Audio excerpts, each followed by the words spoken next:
आपको हैरानी हुई चिराग पासवान के इतने करीब आने को? 6 सीट या 5 सीट जो भी दे रहे हैं वो बीजेपी उनको दे रही है, तो जाहिर सी बात है उनकी ताकत को एहसास कर रही है। और साथ ही साथ इस बात को भी रियलाइज करें कि रामविलास पासवान के असली उत्तराधिकारी वही हैं, और जो लोग जो भूमिका कभी रामविलास पासवान की थी, आज चिराग पासवान उस भूमिका को निभा सकते हैं। देखिए, कन्हैया बेलारी जी की बात बिल्कुल सही है। ये कभी भी भाजपा से दूर नहीं थे, बल्कि भाजपा के वो मिसाइल थे या हैं जिन्होंने नीतीश को 43 पे ला दिया। पहली बात। दूसरी बात, गला लगाया तो कहाँ दूरी कहाँ थी, प्रधानमंत्री ने मतलब गला लगाया। तीसरी बात यह है कि नीतीश जी का स्टॉक डाउन है, और ये भाजपा को मालूम है कि भाई नीतीश जी भी चाहिए, लेकिन चिराग तो जरूर ही चाहिए, क्योंकि अगर वो गलती से इधर उधर चले गए उस तरफ, तो फिर भाजपा का जो पूरा किया धरा है बिहार में सब नेस्त नाबूद हो जाएगा। इसलिए अभी तो स्पष्ट नहीं है कि कितनी सीटें दी गई हैं, लेकिन निश्चित रूप से मुझे तो कभी आश्चर्य नहीं था कि ये चिराग पासवान जो है कहीं जाएंगे, बल्कि उनको रखा जाएगा, और ये बात चिराग जानते भी है। तो ये तो निश्चित रूप से है। और जहां तक हमको लगता है पारस वाली भी बात जो कन्हैया बेलारी ने कहा, एकदम सही कहा कि पारस और नीतीश का कॉम्बो चलता था।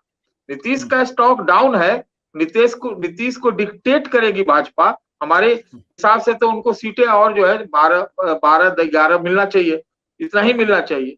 तो ये कुल मिला के चल रही है। और उसमें आप कॉम्बो में देखें तो भाजपा तो ऐसे करती है ना, दूसरे साइड में लंका भी लगाती है और अपना जो है हिसाब भी जोड़ती है, तो वो वोट भी जोड़ती है। तो अब देखिए, अभी तो और भी होगा, तो हो सकता है कि इस बार का जो बिहार में चिराग पासवान जो पिछले असेंबली चुनाव में जो उनकी भूमिका थी, इस बार कहीं ओवैसी की भूमिका जो है लोकसभा में न हो।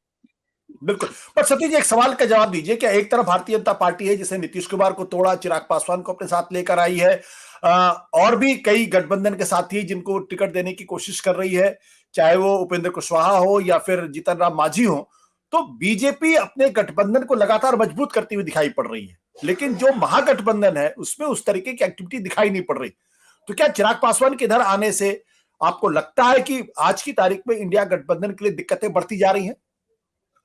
देखिए, इंडिया गठबंधन दिक्कत में है। आज तो 3 जगह टूट गई, और 3.5 भी कहिए तो मतलब क्या कहा जाए, दिल्ली में, पंजाब और ये केरल में, तो आधा उसको हम मानते हैं, आधा आधा गठबंधन है। तो जो दिक्कत में है ही, बिहार में उसकी स्थिति मजबूत दिख सकती है, लेकिन क्या है ना कि इनमें चुनाव लड़ने की कोई एक अंदर से वो बात है कि नहीं है, मुझे तो इसी पे शक है।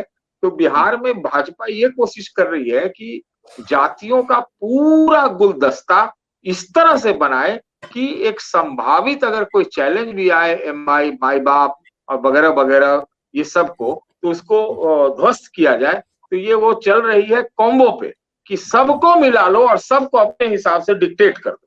तो उस लिहाज से तो आप सही कह रहे हैं कि महागठबंधन में जिस प्रकार की रैली हुई, उससे एक उत्साह बढ़ा। वो उसके बाद अभी तक एक सीट का भी एडजस्टमेंट नहीं कर पाए हैं, जो कि सबसे आसान जगह है बिहार, जहां पर उनको शुरू करना चाहिए था, और वहां मजबूत भी है। तो ये दिखाई पड़ता है, निश्चित है कि उनके में वो कुछ आपसी कमी है, क्या दबाव है, क्या प्रॉब्लम है, भगवान जाने है। तो बिल्कुल।